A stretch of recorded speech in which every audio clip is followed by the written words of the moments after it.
izhad fid dunya. Hiduplah kamu zuhud di dunia. Macam mana hidup zuhud di dunia? Apa yang Allah kasih, alhamdulillah.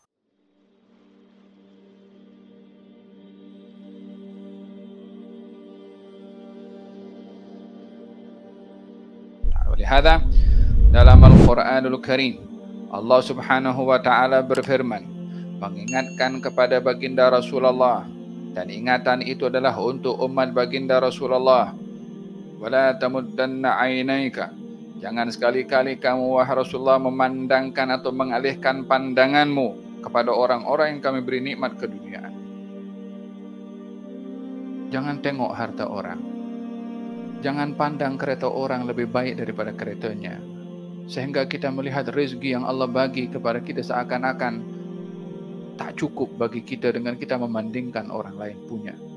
Jangan tengok besarnya rumah orang yang menyebabkan kita tak puas hati dengan rumah kita yang mungkin dilihat kecil ataupun sedikit ataupun saiznya sempit. Jangan tengok handphone orang, sudah ini model yang keberapa sehingga kita tidak bersyukur dengan handphone yang kita ada, sehingga diukur apa yang kita ada dengan apa yang dimiliki oleh orang daripada harta benda.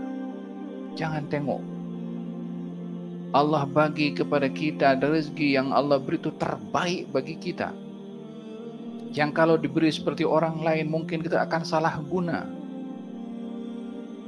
Wabil hadis dinyatakan, aku, yakni Allah Subhanahu wa taala, memberikan kepada seorang itu miskin karena khawatir kalau diberi kekayaan dia akan menjadi kufur. Yani ada kalanya Allah Subhanahu wa taala menguji kepada seseorang dengan kekurangan yang kalau diberi lebih nanti dia boleh kufur kepada Allah Subhanahu wa taala.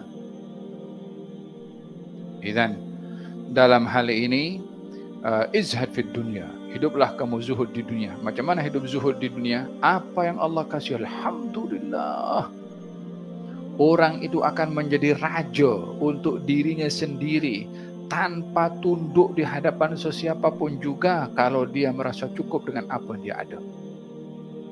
Orang itu akan menjadi mulia, syarif, menjadi orang yang terangkat maruahnya karena prinsipnya tidak mahu menadahkan tangan kepada orang.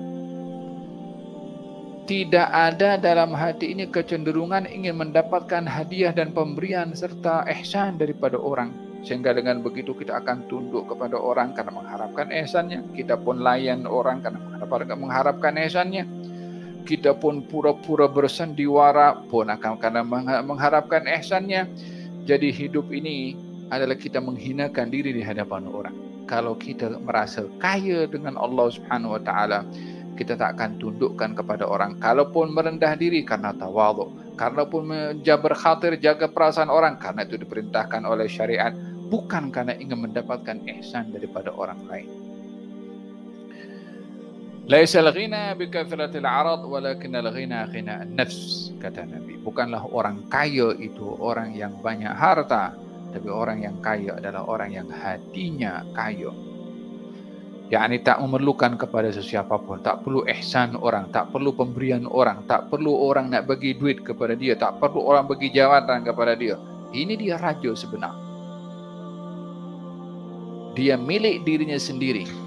Dia tak perlu kepada ihsan daripada orang, sehingga dia berjalan dimanapun juga, di hadapan siapapun juga, sebelahnya orang kaya atau miskin, dia pun merasa kaya dengan dirinya. Duduk dengan orang kaya bukan dia nak duitnya, duduk dengan orang berjawatan bukan nak jawatan daripadanya. Faham dong? Ada